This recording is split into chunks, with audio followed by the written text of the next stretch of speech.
નમસ્કાર વિદ્યાર્થી મિત્રો, હું કાતરિયા ભૂમિકા તમારું પોતાની યુટ્યુબ ચેનલ ઓશન કોચિંગ ક્લાસીસમાં આપ સર્વ વિદ્યાર્થી મિત્રોનું હાર્દિક સ્વાગત કરું છું. તમને બધાને ખબર છે કે આપણે વિકાસ પરીક્ષા લક્ષી જે અસાઇનમેન્ટ છે એમનું સૌપ્રથમ સોલ્યુશન આપણે કરીએ છીએ. તો એની અંદર આપણે ધોરણ 9ના ગુજરાતીમાં વિભાગ એ ગદ્ય વિભાગમાં આગળના બધા જ પ્રશ્નો જોડકા, ખાલી જગ્યા, એક વાક્યના સવાલ જવાબ, 2-3 વાક્યના સવાલ જવાબ જોઈ ચૂક્યા છીએ. તો આજે આપણે એની અંદર વિભાગ એ ગદ્ય વિભાગના મુદ્દાસર જે ઉત્તર છે કે મુદ્દાસર સવાલ છે એનું સોલ્યુશન આપણે આ લેક્ચરની અંદર જોવાના છીએ. તો શરૂ કરીએ આપણે પાર્ટ વાઇઝ. એમાં વિભાગ એ અને એમાં સૂચના છે કે નીચે આપેલા પ્રશ્નોના 8-10 વાક્યોમાં મુદ્દાસર ઉત્તર તમારે લખવાના છે. તો આ મુદ્દાસર ઉત્તરમાં તમારે એક સવાલ જવાબના 4 માર્ક્સ તમને મળશે. બરાબર?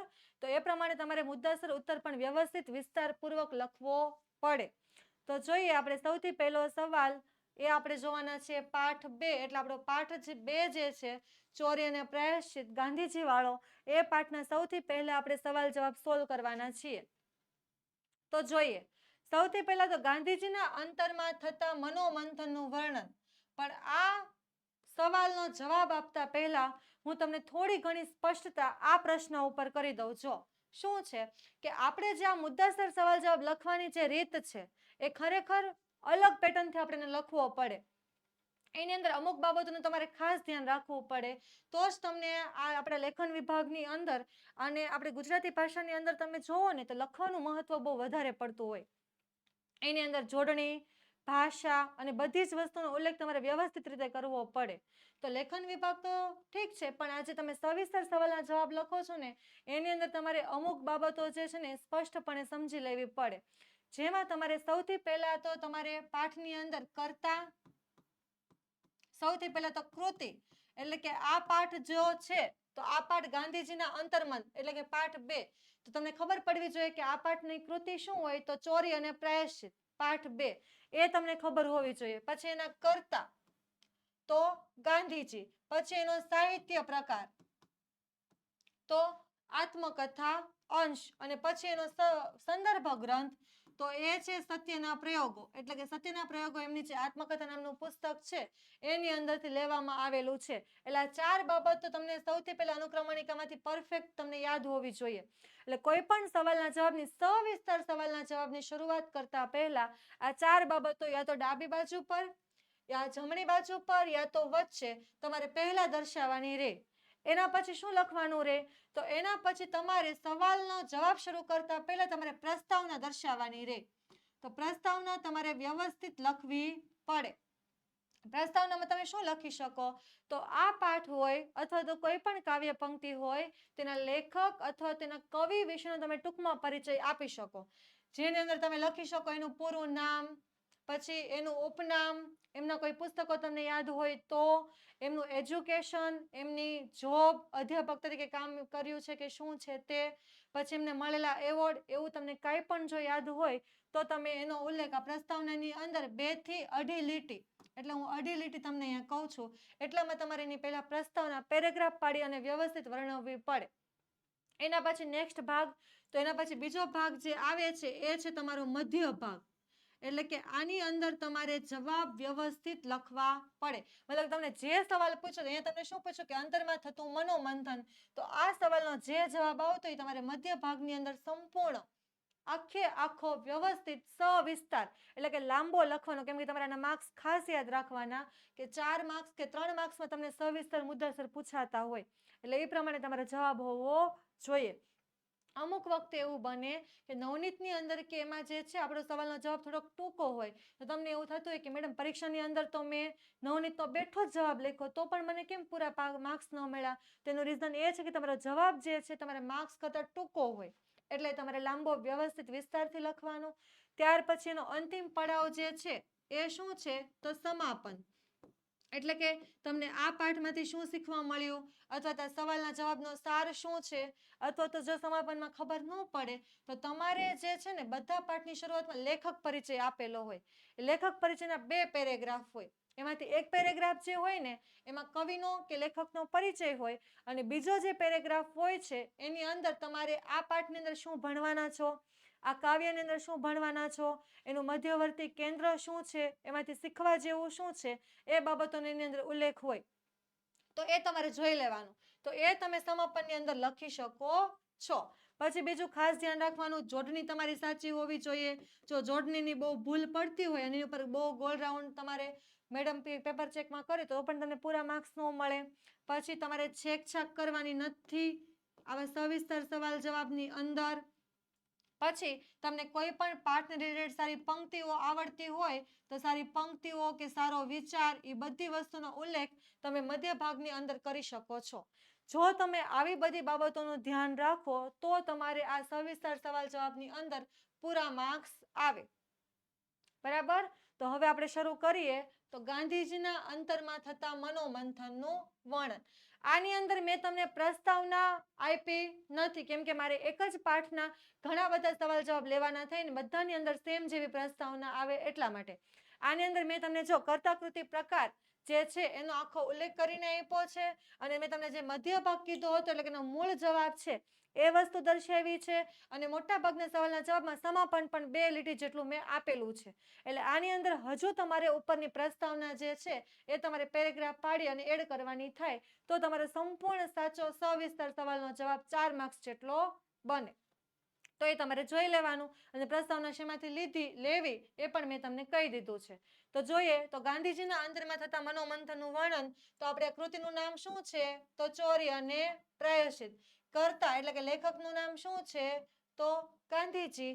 સાહિત્ય પ્રકાર શું છે તો આત્મકથા અંશ. મેં તમને કહ્યું હતું કે અંશ એટલે કે આત્મકથાનો એક નાનો ભાગ જેને આપણે અંશ તરીકે ઓળખીએ. અને એની મૂળ કૃતિ એટલે એને મૂળ કૃતિ પણ કહેવાય અથવા તો એને સંદર્ભ ગ્રંથ પણ કહેવાય. સંદર્ભ ગ્રંથ અને મૂળ કૃતિ બંનેનો મતલબ સેમ જ છે. એનો મતલબ એવો થાય છે કે આપણો જે આ પાઠ છે ચોરીને પ્રાયશ્ચિત શેમાંથી લેવામાં આવ્યો છે તો એ સત્યના પ્રયોગો નામનું એમનું આત્મકથાનું જે પુસ્તક છે એ આત્મકથામાંથી લેવામાં આવેલો આ પાઠ છે. અને હવે આપણે આ સવાલનો જવાબ જોઈએ કે ગાંધીજીના અંતરમાં થતું મનોમંથન. તો શું આવે તો ગાંધીજીને સૌ પ્રથમ બીડી પીવાની તીવ્ર ઈચ્છા થઈ અને તે પૂરી ન થતા તેમણે શું કર્યું તો ચોરી કરી અને અંતે આપઘાત કરવાનું પણ મન થયું. આપઘાત કરવો એટલે કે આત્મહત્યા કરવી, જાતે જ ખુદના પ્રાણ લેવાની પ્રયત્ન કરવો એને આપઘાત કહીએ છીએ. તો એમને મન થાય છે અને આ 3 ઘટના બન્યા પછી તેમના અંતરમાં વિચારોનું મનોમંથન શરૂ થઈ જાય છે. કેવા વિચારો તો જો કે આપઘાત કરવા માટે ઝેર જોઈએ તો ઝેર કોણ લાવી આપે એ પાછો મોટો પ્રશ્ન કે આપણે મરવું તો હોય પણ મરવા માટે આપણે જે કઈ વસ્તુની જરૂરિયાત પડે તો એ આપણને કોણ લાવી આપે, કોણ આપણી મદદ કરે અને કોઈને કહેવાય પણ નહીં કે મારે મરવું છે ને તું મને ઝેર લાવીને દે એમ. અને ઝેર ખાઈએ અને મૃત્યુ ન થાય તો પાછો એ પણ ડર કે આપણે મરવાનો પ્રયત્ન તો કરીએ છીએ પણ ઝેર આપણે ખાધું અને અધવચ્ચે રહ્યા તો મૃત્યુ ન થયું દવાખાનામાં દાખલ કરવા પડ્યા તો સાજા થઈ જાય પછી વધુ સાંભળવું પડે કે એટલા બધા તો શું દુઃખ પડ્યા કે તારે પોતાનો જીવ લેવાનો પ્રયત્ન કરવો પડ્યો. એટલે કે ટેન્શન છે અને પછી પાછું છેલ્લે વિચાર આવે કે મરીને શું લાભ એટલે કે આ બધી વાતનું મૂળ શું છે તો મરવાનું. તો મરીને મને શું ફાયદો થવાનો એ વિચાર આવે છે. તો આવા અનેક પ્રશ્નો એમને ઘેરી વળે છે. એટલે ઘણા બધા પ્રશ્નો એમના માનસની અંદર એમના મગજની અંદર એક પછી એક આવવા લાગે છે અને અંતે એ રામજીના મંદિરે જઈ અને દર્શન. જો ખાસ યાદ રાખજો કે ગાંધીજી વાળો પાઠ છે એની અંદર રામજીના મંદિરનો ઉલ્લેખ છે. મોટા ભાગના એવી ભૂલ કરે કે શિવજીનું મંદિર. શિવજીના મંદિરનો અહીંયા ક્યાંય ઉલ્લેખ નથી. તમારે 1 માર્ક્સના સવાલ જવાબમાં પણ પૂછાયું છે કે કયા મંદિરે દર્શન કરીને આપઘાતની વાતને ભૂલી જવાનો પ્રયત્ન કરે તો રામજીનું મંદિર. એટલે કે રામજીના મંદિરે દર્શન કરી અને મન શાંત કરવું અને આપઘાતનો વિચાર ભૂલી જવો એવો નિર્ણય ગાંધીજી અને તેમના મિત્ર બંને લે છે. કેમ કે બંને આપઘાત કરવાનો પ્રયત્ન કરતા હતા. ત્યારબાદ આવી જ એક ઘટના બીજી બને છે કે ભાઈના કરજ ચૂકવવાની બની એ માટે તેમણે ભાઈના સોનાના કડામાંથી નાનો ટુકડો કાપી અને કરજ એટલે કે દેવું ચૂકવવા માટે તેઓ એ ભાઈને સાથ આપે છે અને એ વાત પણ એમને નથી ગમતી. પિતાજી પાસે કબૂલ કરવા જતા પિતાજી દુઃખી થશે, કદાચ માથું કૂટશે, તો આવા ઘણા બધા વિચાર એમને મનમાં જાગે છે. પણ અંતે તેમણે પિતાજીની પાસે દોષ એટલે કે ભૂલની કબૂલાત કરી અને ભૂલની કબૂલાત કર્યા વિના શુદ્ધ નહીં થાય એવો નિર્ણય કર્યો અને છેલ્લે એ ભૂલની કબૂલાત પણ કરી લે છે, જે આપણે જોઈ ગયા છે કે ચિઠ્ઠીમાં શું લખ્યું હતું. અને આ બંને નિર્ણય પાછળ ગાંધીજીની સત્યાચરણની ભાવના તથા દોષનો જે નિખાલસપણે કબૂલાત કરવાની જે વૃત્તિ છે એ કારણભૂત બને છે. એટલે કે એ કારણ છે કે આ બંને ગુણની અંદર હતા એટલે એ પોતાની ભૂલનો સ્વીકાર કરે છે. તો આ બંને બાબતો વિશે એના મનની અંદર આવા બધા વિચારો આવે છે, તો એ વિચારો તમારે લખવાના રહે, તો એને આપણે મનોમંથન કહીએ છીએ, કે મગજમાં આવતા એક પછી એક વિચારો. હવે જોઈએ તો ચોરી અને પ્રાયશ્ચિત પાઠના આધારે ગાંધીજીના ગુણોનું વર્ણન. આપણે ગાંધીજીના સંક્ષેપમાં ગુણો બતાવવાના હતા ત્યારે મેં તમને આ જ સવાલનો આખો જવાબ તે વિસ્તારપૂર્વક જ લખીને પાછળના લેક્ચરમાં જણાવી દીધો છે. ફરી આપણે આની અંદર એનું એક રિવિઝન કરી લઈએ કે આપણને આ પાઠની અંદર ગાંધીજીના કેવા કેવા ગુણોની વાત કરવામાં આવેલી છે. તો સૌથી પહેલા તો જોઈએ એના કૃતિ, કર્તા, સાહિત્ય પ્રકાર અને મૂળ કૃતિ. આ તો લખી જ નાખવાનું કોઈ પણ. હવે અહીંયા મારે પાઠ 2 ના ઘણા બધા સવાલ જવાબો લેવાના હોય એટલે મારે બધામાં સેમ આવે, પણ તમારે તો પરીક્ષામાં કોઈ 1 કે 2 જ લખવાના થશે, તો તમારે તો સેમ આવશે નહીં. તમારે ખાસ આ કર્તા, કૃતિ, સાહિત્ય પ્રકારની મૂળ કૃતિ લખી દેવાની. હવે જોઈએ ગાંધીજીના ગુણો. તો ચોરી અને પ્રાયશ્ચિત પાઠમાં ગાંધીજીનો સૌથી મોટો ગુણ એમની નિર્ભીકતા. નિર્ભીકતા એટલે એમની નિર્ભયતા, કોઈનાથી પણ ડરતા નથી, અથવા તો પિતાજીથી ડર્યા વગર ભૂલની કબૂલાત કરે તે. તો આ નિર્ભયતા. અને બીજી પ્રામાણિક, સામેથી ભૂલ સ્વીકારી લે તે. તેમને બીડી પીવાની તડપ લાગી એને કારણે તેમણે નોકરના ખિસ્સામાંથી પૈસા ચોરવાની ટેવ પડી અને એ બાબતનો એમણે નિખાલસપણે એકરાર પણ કર્યો, એટલે કે ભૂલનો સ્વીકાર કરી લીધો.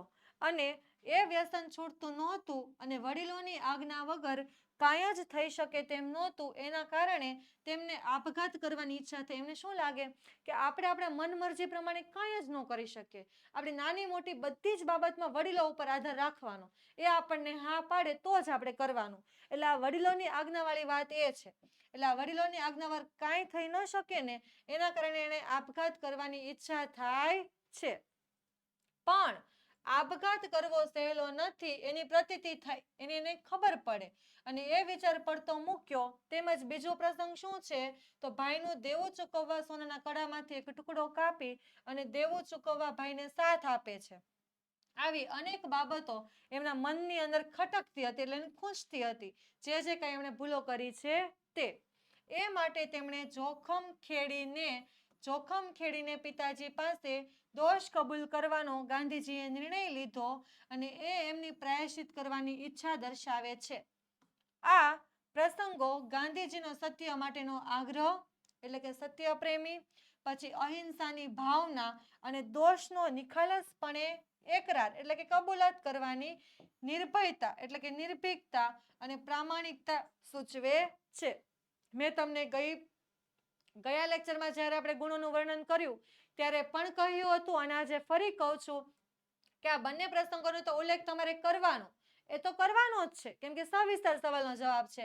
પણ ખાસ એની અંદર જે આ બધા ગુણો છે, આ 2 લાઈનમાં જે બધા ગુણો દર્શાવવામાં આવેલા છે, આ તમારે ખાસ લખવાનું છે, કેમ કે આપણને સવાલમાં શેની વાત કરવામાં આવી છે તો ગાંધીજીના ગુણોની. અને આ સીધા જ ગાંધીજીના ગુણો છે કે જો સત્ય માટેનો આગ્રહ, અહિંસાની ભાવના, દોષોનો નિખાલસપણે એકરાર અથવા તમે કબૂલાત પણ લખી શકો, પછી નિર્ભીકતા, નિર્ભયતા પણ લખી શકો અને પ્રામાણિકતા. તો આ એમની અંદર જોવા મળતા ગુણો છે. હવે આપણે જોઈએ આપણો પાઠ 4. એના આપણે સવિસ્તાર સવાલના જવાબનું સોલ્યુશન કરવાનું છે. તો એની અંદર આપણને કેવા સવાલ પૂછવામાં આવ્યા છે તો સૌથી પહેલું અને મોસ્ટ આઈએમપી ગોપાળ બાપાનું પાત્રાલેખન. બરાબર, આખો આપણો પાઠ જ આ સવાલના ઉપર આધારિત છે. ગોપાળ બાપા ઉપર જ આખો પાઠ આપણો છે, એટલે એમનું પાત્રલેખન તો આપણે મોસ્ટ ઇમ્પોર્ટન્ટ છે. આપણે આની પહેલા આ જ પાઠનું માંડણ ભગતનું પાત્રલેખન પણ જોઈ ગયા છીએ 3-4 વાક્યના સવાલ જવાબની અંદર, તો એ પણ યાદ રાખજો. હવે જોઈએ આની અંદર તો જોઈ લેવાનું સૌથી પહેલા કૃતિ, કર્તા, સાહિત્ય પ્રકાર અને મૂળ કૃતિ. તો કૃતિનું નામ શું છે તો ગોપાળ બાપા, પાઠ 4. પછી કર્તા તો મનુભાઈ પંચોળી અને એનું ઉપનામ પણ તમે યાદ રાખી લેવાનું, દર્શક. ત્યારબાદ સાહિત્ય પ્રકાર તો નવલકથા અંશ, અને ત્યારબાદ એની મૂળ કૃતિ તો સંદર્ભ ગ્રંથ ઝેર તો પીધા જાણી જાણી, તેમાંથી આ પાઠ લેવામાં આવેલો છે. અને પાઠ નંબર 4 પણ યાદ રાખવાનો, ગોપાળ બાપા. બરાબર.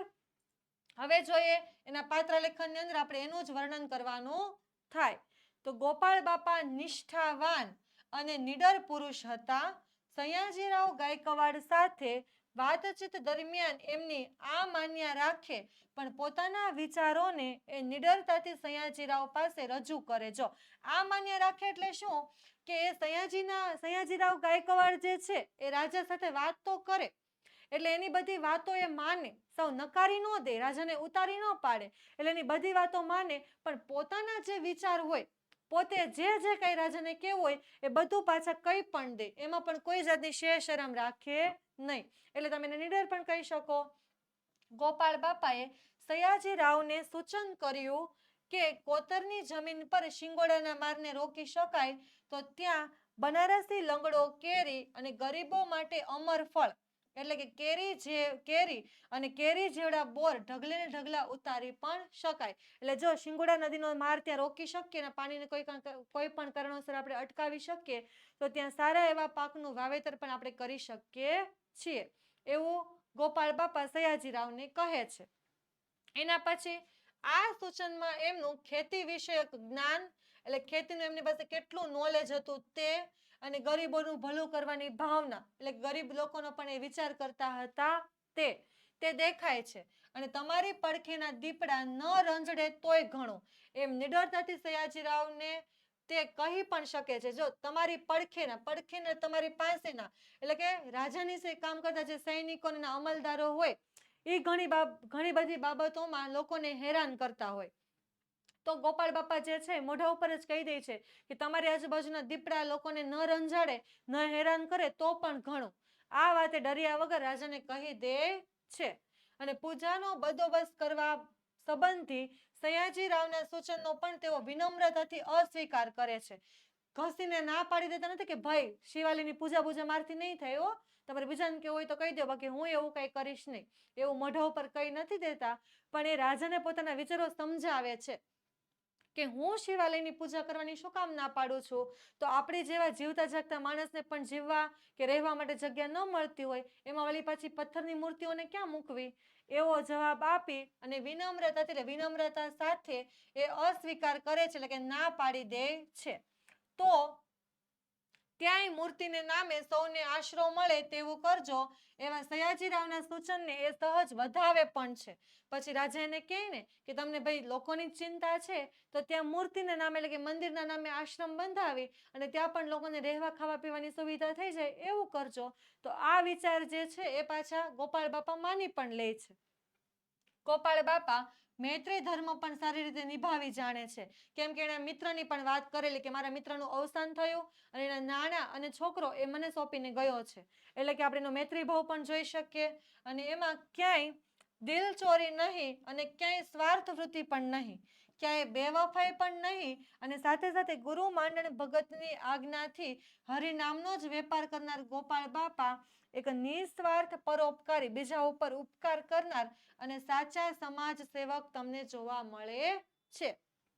મિત્રના નાણાં હતા તોય પણ કેવા સાચા દિલથી રાજા પાસે જમીન માંગવા આવ્યા, અને એનું મૂડીરોકાણ પણ એકદમ શ્રેષ્ઠ જગ્યાએ કરવા માટે ઈચ્છે છે, અને મિત્રના નાણાંના વેપારમાં જ ખોવાયેલા છે, અને પોતે તો ખાલી હરિનામનો જ વેપાર કરવાનો છે એનો પણ ઉલ્લેખ કરે છે. એટલે તમને એની અંદર આવા બધા ગુણો જોવા મળે. અને નિસ્વાર્થ છે, પોતાનો ક્યાંય સ્વાર્થ જોતા નથી, પરોપકાર, બીજા ઉપર ઉપકાર કરનાર અને સાચા સમાજ સેવક છે. તો આ થઈ ગયું ગોપાળ બાપાનું પાત્રાલેખન આખા પાઠમાંથી, એમાં જોવા મળતા સારા સારા ગુણો. હવે આગળ જોઈએ તો ગોપાળ બાપા પાઠને આધારે સયાજીરાવ ગાયકવાડનો પરિચય આપવાનો છે, એટલે સયાજીરાવ ગાયકવાડ વિશે જણાવવાનું છે. આ પાઠના મુખ્ય પાત્રો 3 જ છે, એક તો સયાજીરાવ ગાયકવાડ, ગોપાળ બાપા અને માંડણ ભગત. અને 3 નો પરિચય જો યાદ રહી જાય તો આખા પાઠમાં બીજું કાંઈ બાકી રહેતું નથી. તો જોઈ લઈએ એમાં કૃતિ, કર્તા, સાહિત્ય પ્રકાર અને મૂળ કૃતિ. આ તો લખી જ દેવાનું. એના પછી સયાજીરાવ ગાયકવાડ ગોપાળ બાપા સાથે વાતો કરતા કરતા ચાલતા હતા ત્યારે જ સયાજીરાવ ગાયકવાડે ગોપાળ બાપાને પારખી લીધા હતા. એટલે કે ઓળખી જ ગયા હતા કે આ વ્યક્તિ કેવા કેવા ગુણોનો ભંડાર છે. એ પરોપકારી છે, એ સમાજ સેવક છે ને શ્રેષ્ઠ વ્યક્તિ છે. એટલે રાજાને પણ ગોપાળ બાપા સાથે વાતો કરવામાં રસ પડે છે અને ઘણા બધી વાતો ગોપાળ બાપા સાથે કરે પણ છે. ગોપાળ બાપા પ્રામાણિક અને નિષ્ઠાવાન છે એમ જાણી સયાજીરાવ ગાયકવાડ એમને કોતરની જમીન લખી આપે છે અને ઉપરાંત ખેતી ખાતા તરફથી મદદની ખાતરી પણ આપે છે કે જો કોતર તો લખી આપે પણ બીજી તમારે કંઈ પણ જરૂરિયાત હોય તો તમે અમને જણાવજો, અમારું ખેતી ખાતું જે છે એ તમને બધી જ જરૂરિયાતો પૂરી પાડશે. ગોપાળ બાપાએ અપૂજ મંદિરનો બંદોબસ્ત કરવાની ના પાડી. અપૂજ એટલે કે જે મંદિર પૂજા કર્યા વગરનું રહે છે તેવું મંદિર. એટલે કે આ અપૂજ મંદિરનો બંદોબસ્ત કરવાની ના પાડી તો પણ સયાજીરાવ શું કરે છે? ગુસ્સો કરતા નથી. પણ તેમને તે વાતનું માઠું નથી લાગતું. માઠું લાગવું એટલે કે ખોટું લાગવું, ગુસ્સો આવવો. એટલે આ મંદિરની પૂજા કરવાની ના પાડે તો પણ એમને ખોટું લાગતું નથી. પણ મૂર્તિને નામે ત્યાં સૌને આશરો મળે. આશરો મળવો એટલે કે બધા માટે રહેવાની વ્યવસ્થા થઈ જાય એવું સૂચન સયાજીરાવ કરે છે. એમાં તેમની વિનમ્રતા દેખાય છે. નહીતર એ રાજા છે, મૂર્તિ પૂજાની ના પાડે તો એ ઓર્ડર પણ કરી શકે, તો પણ ગોપાળ બાપાને માનવું પડે, પણ એ એવું કરતા નથી. અને વળી સયાજીરાવને ગોપાળ બાપાના ગુરુ માંડણ ભગત વિશે જાણવાનું કુતૂહલ જાગે છે. એટલે કુતૂહલ એટલે કે ઈચ્છા, કે માંડણ ભગતના એટલા બધા વખાણ કરે છે તો એ કેવા ગુરુ હશે, એટલે એને જાણવા માટેનો પ્રયત્ન પણ કરે છે. અને માંડણ ભગતનું ઉમદા ચરિત્ર જાણીને સયાજીરાવ ગાયકવાડ વાહ એવું શબ્દ બોલી ઉઠે છે. આમ સયાજીરાવ ગાયકવાડ કેવળ માણસ પારખું જ નહીં પણ ઉદાર, નમ્ર તેમજ પ્રજાનું ભલું કરનાર રાજપુરુષ હતા. એટલે કે રાજા હતા. અને એની સામે ગોપાળ બાપા પણ એવા પરોપકારી અને શ્રેષ્ઠ વ્યક્તિ, અને આ પણ માણસ પારખું એટલે માણસને વાતોમાંથી જ ઓળખી જાય તેવા.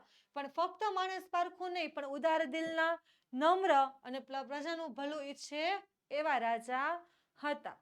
તો એ થઈ ગઈ સયાજીરાવની વાત. હવે આપણે જોઈએ પાઠ 6 અને એના સવિસ્તાર સવાલ જવાબ. પાઠ 6 કયો છે આપણો? તો લોહીની સગાઈ. ઈશ્વર પેટલીકર. આ વાર્તાનો અંત તમારે લખવાનો છે. વાર્તાનો અંત શું હોય? તો અમૃત કાકી અને એમનો દીકરો જે છે એ મંગુને દવાખાનામાં મૂકીને આવે એટલે એ જે આપણું છેલ્લું પેજ હોય એને આપણે વાર્તાનો અંત કહી શકીએ. તો સૌથી પહેલા તો કૃતિનું નામ લોહીની સગાઈ. પાઠ 6 પણ અહીંયા બાજુમાં ઉલ્લેખ કરવાનો. એના પછી કર્તાનું નામ તો ઈશ્વર પેટલીકર.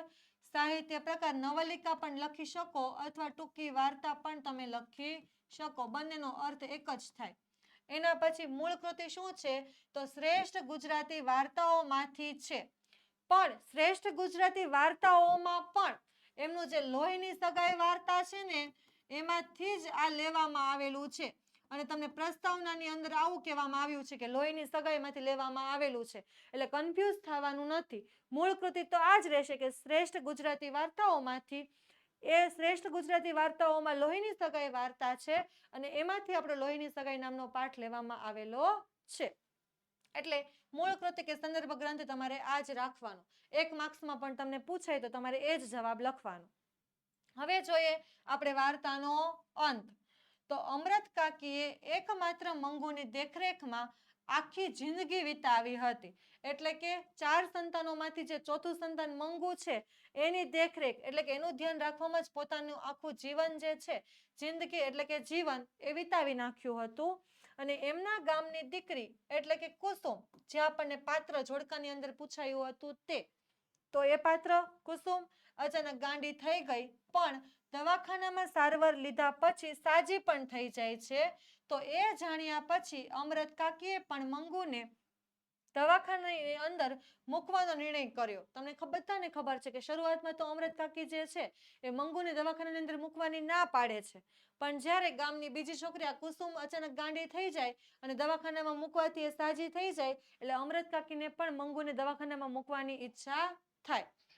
જોકે આ નિર્ણયથી એમનું હૈયું જે છે એ વલોવાઈ ગયું. એટલે કે એમને બહુ જ દુઃખ થાય છે અને એક ક્ષણ પણ મંગુને પોતાનાથી અળગી નહોતી રાખી એટલે કે કોઈ દિવસ ખુદથી પોતાની દીકરીને દૂર કરી હતી નહીં. આજે દવાખાનામાં મંગુને દાખલ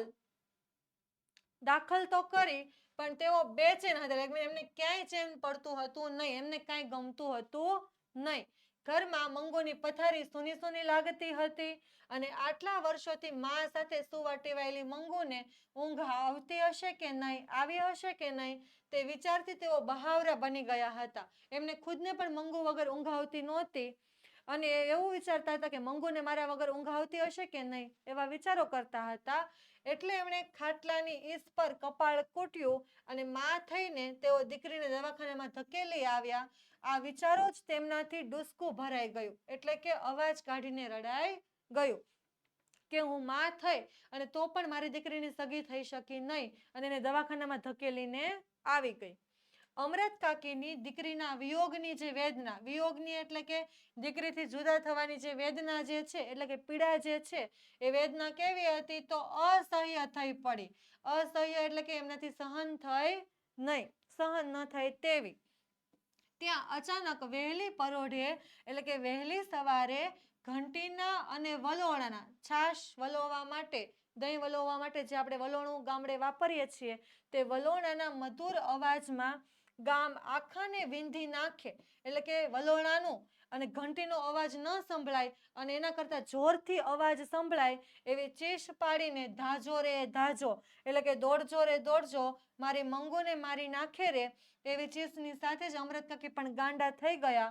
અહીં વાર્તા સમાપ્ત થાય છે અને વાર્તાનો કરુણ અંત એ આપણને વધારે હૃદયદ્રાવક કરે છે કે ખરેખર તો એમની દીકરી મંગુ જન્મથી ગાંડી હતી અને એમને પોતાનાથી અલગ કરીને દવાખાનાની અંદર ભરતી કરી હતી જેથી એ સાજી થઈ જાય, પણ દીકરીના વિયોગમાં એ પોતે જ ગાંડા થઈ જાય છે. એટલે આવો જે વાર્તાનો અંત છે એ કેવો છે તો હૃદયદ્રાવક છે, આપણને ભાવુક કરી દે, આપણને પણ દુઃખ આપી દે એવો કરુણ, એવો ઇમોશનલ પ્રસંગ તમે જેને કહો છો એવી આપણને સ્ટોરી જોવા મળે છે. એટલે આવો કંઈક વાર્તાનો અંત થાય છે. મૂળ વાત આની અંદર શું કરવાની છે તો મંગુને દવાખાનામાં મૂકી આવ્યા પછીનું અમરત કાકીનું વર્તન તમારે આની અંદર વર્ણવવાનું થાય. એના પછીનો નેક્સ્ટ સવાલ કે મંગુને દવાખાને મૂકવા જતા પહેલાની અમરત કાકીની માનસિક સ્થિતિનું વર્ણન કરો. જો માનસિક સ્થિતિ પૂછે તોય, મનોમંથન પૂછે તો પણ તમારે આ જ જવાબ લખવો પડે. કેમ કે દવાખાનામાં મૂકવા પહેલા ઘણા બધા વિચારો કરે કે મૂકવી કે નહીં, ત્યાં ગમશે કે નહીં, હું મા થઈને મૂકું, આ તે, એ બધા જ વિચારોને તમે માનસિક સ્થિતિ પણ કહી શકો અથવા તો તેમનું મનોમંથન પણ તમે કહી શકો. જોઈએ તો સૌથી પહેલા તો તમારે કૃતિ, કર્તા, સાહિત્ય પ્રકાર અને મૂળ કૃતિ એટલી વસ્તુ તો તમારે લખી જ દેવાની. એના પછી અમરત કાકીના ગામની દીકરી કુસુમ અચાનક જ ગાંડી થઈ ગઈ હતી, પણ દવાખાનામાં સારવાર લીધા પછી સાજી થઈ ગઈ હતી અને કુસુમ પાસેથી દવાખાનામાં ગાંડા દર્દીઓ સાથેનો સારો વ્યવહાર જાણ્યા પછી, એટલે કે કુસુમને અમરત કાકીએ પૂછી લીધું હતું કે દવાખાનાની અંદર દર્દીઓ સાથે કેવો વ્યવહાર કરવામાં આવે છે, તો એણે જાણ્યું કે દર્દીઓ સાથે બહુ સારો એવો વ્યવહાર કરે છે અને દવાખાનાના જે લોકો છે પણ બહુ દયાળુ અને માયાળુ છે. એ જાણ્યા પછી અમરત કાકી મંગુને દવાખાનામાં મૂકવા માટે તૈયાર થયા, પરંતુ ત્યારથી એમની ઊંઘ ઉડી જાય છે, એટલે કે અહીંયાથી એમનું માનસિક સ્થિતિનું વર્ણન શરૂ થાય છે. ત્યારથી એમની ઊંઘ ઉડી જાય, તેમને થતું કે મંગુ મોટી થતી જાય છે અને પોતાની વૃદ્ધાવસ્થા પણ વધતી જાય છે. એનો મતલબ એવો છે કે અમરત કાકી એવું વિચારે છે કે મંગુ જ્યાં સુધી જીવશે ત્યાં સુધી હું જીવવાની નથી, એટલે કે મારી વૃદ્ધાવસ્થા હવે વધતી જાય છે તો હું ક્યારે મૃત્યુ પામું એ નક્કી નથી. અને તેઓ સાથે સાથે જાણતા પણ હતા કે વહુઓ મંગુની ચાકરી નહીં કરે, એટલે કે દીકરાની જે વહુઓ છે એ મંગુનું ધ્યાન રાખવાની નથી. એ સ્થિતિમાં એને કદાચ સારું થઈ જાય અને ન સારું થાય તો પણ દવાખાનામાં એનું મન ગોઠી જાય તો પોતાના અંતકાળે એટલી તે શાંતિ રહે કે આ દુનિયામાં મંગુની ચાકરી કરનારું કોઈ પારકું પણ છે. પારકું એટલે કે અજાણ્યું, અમરત કાકી સિવાયનું બીજું. એ શું વિચારે છે કે મંગુને મારે દવાખાનાની અંદર મોકલી જ દેવી જોઈએ. જો મંગુને દવાખાનાની અંદર મટી જાય એટલે કે એને સારું થઈ જાય તો સારું થઈ જાય તો વધારે સારું, પણ એને જો કદાચ સારું ન પણ થાય, એટલે ન પણ મટે તો પણ પોતાને અંતકાળે એટલે પોતાનું મૃત્યુ થાય ત્યારે એમને ખબર પડવી જોઈએ, એટલે એને એટલો આશ્વાસન રહે કે હું કદાચ મૃત્યુ પામું અને મારા દીકરાને દીકરાની વહુઓ મંગુને ન રાખે તો આ એક દવાખાનું તો છે જે મારી મંગુને સંભાળી લેશે, એનું ધ્યાન રાખશે, એટલે એક જગ્યા તો નક્કી થઈ જાય. અને ગોઠી જાય તો એવું કીધું છે, ગોઠી જાય તો એટલે કે મંગુને ત્યાં ગમી જાય તો પોતાને એક જાતની શાંતિ રહે કે મારા સિવાય બીજી પણ એક જગ્યા છે જ્યાં મંગુનું ધ્યાન રાખવામાં આવે છે. અમરત કાકી આ વિચારોથી પોતાના મનને મનાવતા, પણ આંખમાંથી એટલા આંસુ વહેવા માંડતા કે એમની પથારી પણ પલળી જતી. પથારીમાં સુતા સુતા વિચાર કરે ત્યારે એમની પથારી પલળી જાય, એટલે આખી પથારી પલળી જાય એમ નહીં, પણ એમને એટલું બધું દુઃખ થતું અને એટલા બધા આંસુ વહેવા લાગતા કે જેથી એમની પથારી પલળી જાય અને એમને થતું કે થાકી ગયા છે એટલે મંગુને દવાખાને મોકલવા તૈયાર થયા છે. એટલે કે આ બધા જ વિચારો જે ઉપરના કરે છે ને એ બધા જ વિચારો અમરત કાકીના યોગ્ય જ છે.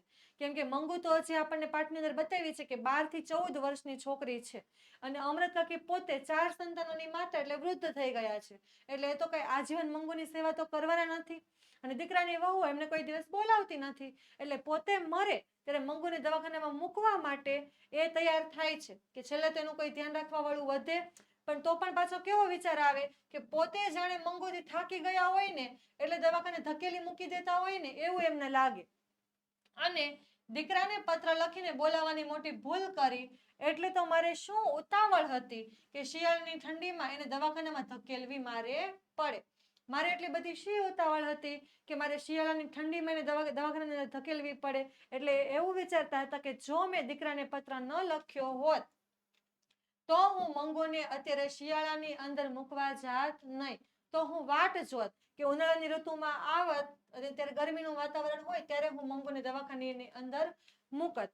અને રાતમાં પોતે એને કેટલી વખત ઓઢાડતા, કેમ કે ઠંડીમાં રાતે ઠંડ લાગે પણ મંગુને એટલી ભાન ન પડે કે જાતે ઉચકી ગયું હોય ઓઢવાનું તો ઓઢી લે, એટલે અમરત કાકીને રાતે ઓઢાડે અને દવાખાનામાં એને વારે ઘડીએ કોણ ઓઢાડશે આવી ચિંતા એમને થતી. એટલે એવું વિચારતા કે મારે ઉતાવળ કરી અને શિયાળામાં મૂકવા જવાનો નિર્ણય લેવો હતો નહીં, પણ મારે ઉનાળામાં દાખલ કર્યું હોત તો સારું થાત એવું એમને લાગે છે. અને અમરત કાકીની માનસિક સ્થિતિ ન કહેવાય કે ન સહેવાય એવી થઈ ગઈ હતી, એટલે કોઈને કહી પણ ન શકે અને પોતે સહન પણ ન કરી શકે એવી એમની માનસિક સ્થિતિ હતી. તો આ થઈ ગયું અમરત કાકીની મનની એટલે કે માનસિક સ્થિતિ. હવે આપણે જોઈએ કે લોહીની સગાઈ પાઠના આધારે દવાખાનાનું વર્ણન. દવાખાનાના વર્ણનની અંદર દવાખાનાની અંદર અમરત કાકી અને એમનો દીકરો એન્ટર થાય ત્યારે જેવો માહોલ દેખાય છે એ સંપૂર્ણ માહોલ તમારે આની અંદર લખવાનો છે. તો એ માહોલ આપણે જોઈએ તો એની અંદર સૌથી પહેલા નર્સ, મેટ્રિક અને જે લોકો ત્યાં હાજર હોય એમનો આપણે ઉલ્લેખ કરવાનો થાય. પછી ત્યાંનું વાતાવરણ, ત્યાંની લોકોની વ્યવસ્થા, બીજી ગાંડી સ્ત્રીઓ દેખાતી હોય એ. તો આ દવાખાનાનું વર્ણન જે છે એ તમારે આ પાઠનો મોસ્ટ આઈએમપી ક્વેશ્ચન થાય, એટલે કે દવાખાનાનું આખું વર્ણન જે છે એનો જ પાઠમાં સૌથી વધારે ઉલ્લેખ કરવામાં આવેલો છે, તો એ દવાખાનાનું વર્ણન તમારે યાદ રાખવું પડે. તો જોઈએ આપણે શું આવ્યાનો જવાબ. સૌથી પહેલા તો તમારે કૃતિ, કર્તા, સાહિત્ય પ્રકાર અને મૂળ કૃતિ એટલી વસ્તુ તો તમારે લખી જ દેવાની. એના પછી વર્ણન જોઈએ તો દવાખાનામાં મુલાકાતના સમયે વચલા ખંડમાં દર્દીઓ અને એમના સગા સંબંધીઓ છૂટા છૂટા બેઠા હતા, એટલે કે દવાખાનાની અંદર અમરત કાકી અને એમનો દીકરો એન્ટર થાય ત્યારે તેનું વાતાવરણ કેવું હતું તો આવું કંઈક હતું કે એમના સગા સંબંધીઓ અને જે દર્દીઓ ત્યાં એડમિટ થયેલા હોય એટલે કે મંગુ જેવી બીજી ગાંડી સ્ત્રીઓ ત્યાં એડમિટ થયેલી હોય તે લોકો કેવા છૂટાછવાયા બેઠેલા હતા એ અલગ અલગ બેઠા હતા એ જોવા મળે છે. એના પછી સ્વજનોએ એટલે કે સગા સંબંધીઓએ ઘરેથી તૈયાર કરીને લાવેલું ભોજન દર્દીઓ જમી રહ્યા હતા, એટલે કે બધા એ વખતે આપણને પાઠની અંદર ઉલ્લેખ કરવામાં જ આવેલો છે કે એ જે સમય છે એ કેવો સમય છે તો મુલાકાત માટેનો સમય છે, એટલે બધા સગા સંબંધીઓ જે છે એ દર્દીઓ માટે જમવાનું લાવેલા અને બધા જ લોકો ત્યાં બેસીને જમતા હતા. પરિચારિકાઓ જે છે એટલે કે નર્સો જે છે દર્દીઓ સાથે હસી અને વાત કરતી હતી અને એક ગાંડી બાઈને પરિચારિકાએ એના ધણીએ લાવેલું ખાવાનું ખાઈ લેવા માટે પ્રેમથી સમજાવ્યું. પણ પેલી ગાંડી બાઈ જે છે એ ચણકો કરે છે એટલે કે હટકાવી નાખે છે કે મારે ખાવું નથી. અને પરિચારિકાએ સહેજ પણ ગુસ્સો કર્યા વગર કે ખીજાયા વગર પાણીનો લોટો લાવી એનું મોં ધોવડાવ્યું અને નેપકિનથી એનું મોં લૂછ્યું પણ ખરું.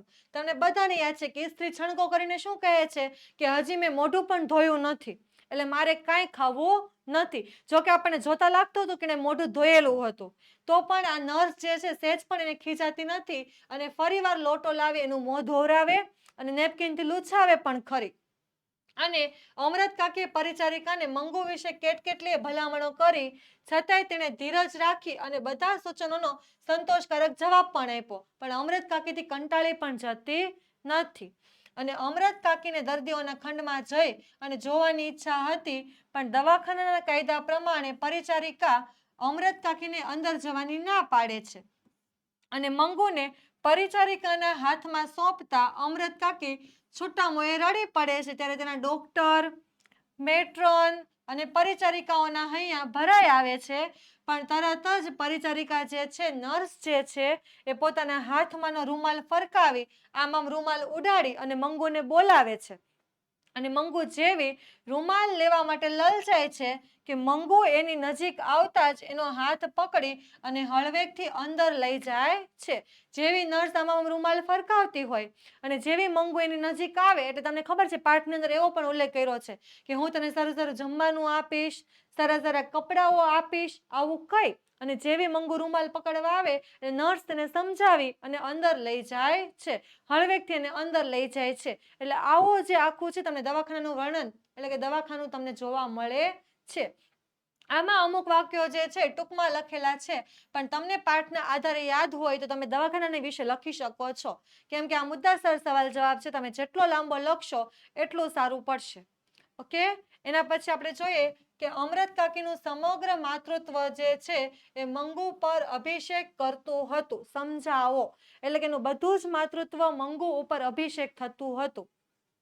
બધું જ માતૃત્વ એવું કેમ કહે છે? કેમ કે તમને ખબર છે કે અમરત કાકીને મંગુ એક જ નહીં પણ એની સિવાય બીજા 3 સંતાનો છે. એટલે કે 2 દીકરા, એક મોટી દીકરી અને ચોથા નંબરની મંગુ. પણ એ બધા કરતા વધારે વહાલ અને પ્રેમ મંગુને કરે છે. એટલા માટે આવો સવાલ થાય છે કે અમરત કાકીનું સમગ્ર માતૃત્વ એ મંગુ ઉપર અભિષેક કરાતું હતું. આ વિધાનને તમારે સમજાવવાનું છે. તો સૌથી પહેલા તો એઝ ઇટ ઇઝ જે આપણે દર વખતે લખીએ છીએ તે કર્તા, કૃતિ, સાહિત્ય પ્રકાર અને મૂળ કૃતિ. અને હવે આનો જવાબ કે અમરત કાકીના 4 સંતાનો હતા, 2 દીકરા અને 2 દીકરીઓ. એમાં સૌથી નાની દીકરી મંગુ જન્મથી જ ગાંડી અને મૂંગી હતી. એટલે કે ગાંડી પણ હતી, માનસિક સ્થિતિએ પણ અસ્વસ્થ હતી અને મૂંગી પણ હતી, એટલે બોલી શકતી હતી નહીં. આથી અમરત કાકી મંગુ પર સવિશેષ ધ્યાન આપતા એટલે કે એનું ખાસ ધ્યાન રાખતા. અમરત કાકી એના ઉછેર અને ચાકરીમાં એટલે કે સેવામાં કોઈ કસર રાખતા નહીં, એટલે કે કોઈ કમી રાખતા હતા નહીં. કેમ કે મંગુને જાડો પેશાબ ક્યાં કરાય અને ક્યાં ન કરાય તેનું પણ તેને ભાન પડતું હતું નહીં. જાડો પેશાબ કે જેને આપણે ટોયલેટ ને વોશરૂમ કહીએ છીએ એ ક્યાં કરાય ક્યાં ન કરાય એવી પણ એમને ખબર પડતી હતી નહીં. ભાન નહોતું એટલે ખબર ન પડતી. અમરત કાકીને મન જાણે મંગુ જ એમનું એક સંતાન હોય અને રજાઓમાં એના દીકરાઓ અવારનવાર ઘરે આવતા. જો અમરત કાકી કેમ સમજતા કે જાણે મંગુ એક જ એમની દીકરી હોય, બીજા એમને કોઈ સંતાન જ ન હોય, એવી રીતે વર્તાવ કરતા. અને આપણને શું કીધું છે કે રજાઓ એમના દીકરા અવારનવાર આવતા એટલે કે એમના દીકરાઓ જે છે, દીકરાઓની વહુઓ જે છે એ અહીંયા અમરત કાકી સાથે રહેતા હતા નહીં, એ બહાર રહેતા હતા.